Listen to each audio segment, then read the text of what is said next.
안녕하세요. 이승철입니다. 저는 며칠 전에 학교에 오면서 지하철에서 사람들이 뭐하고 있나 한번 본 적이 있습니다. 뭐하고 있나 봤더니 거짓말 조금 못해서 정말 모든 사람들이 다 스마트폰만 보고 있는 겁니다.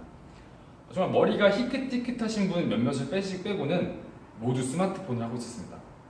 아마 여기 있는 여러분들도 대중교통 탈 때 보통 스마트폰을 많이 할 것 같은데 이렇듯 현대인들의 스마트폰 사용은 좀 과하다고 할 수 있습니다. 이런 스마트폰은 여러 장점이 있는데 그중 SNS, 그러니까 소셜 네트워크 서비스를 통해서 여러 사람들과 또 멀리 있는 사람들과 편하게 어디서나 의사소통을 할 수 있다는 점입니다. 이러한 점 덕분에 스마트폰 덕분에 의사소통이 더 쉬워졌다고, 더 능력이 더 발달했다고 하는 사람이 있는데 과연 그 말이 진짜일까요? 저는 의사소통이 스마트폰에 의해 방해받고 있다고 생각합니다. 얼마 전에 친구랑 대화를 나눈 적이 있습니다. 평소처럼 그 친구는 저와 대화하며 자신의 스마트폰을 보고 있고 저도 마찬가지였습니다. 그러다 문득 생각이 드는 겁니다. 이 친구가 나의 대화에 집중을 하고 있는 건가 싶어서 친구한테 뭘 하고 있냐고 물어봤더니 SNS를 하고 있었습니다. 저와 대화를 하며 다른 사람의 소식을 보고 있었던 거죠. 그날은 저는 시시콜콜한 얘기를 했기 때문에 전혀 서운함은 없었습니다. 하지만 만약에 제가 진지한 저의 고민 얘기나 아니면 좀 들어줬으면, 집중해줬으면 좋겠는 얘기를 할 때 친구가 그런 모습을 보였다면 상당히 서운함을 느꼈겠죠. 친구 사이에서뿐만이 아닙니다. 가족끼리 식사를 할 때도 요즘 자녀들은 보통 스마트폰을 꼭 가지고 옵니다.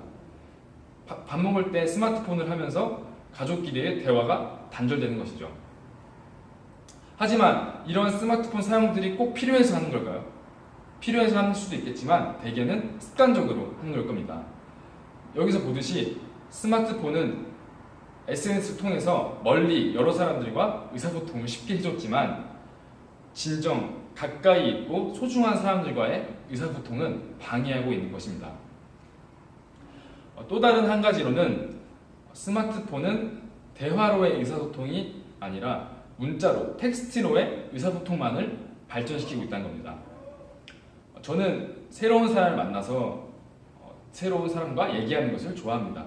그래서 매 학기가 시작되면은 새로운 사람들을 만날 생각에 설렘을 안고 등교를 합니다. 하지만 강의 첫날 강의실에 가보면 사람들은 다 본인의 스마트폰만 보고 있습니다. 제가 먼저 대화를 걸기 미안할 정도로 말이죠.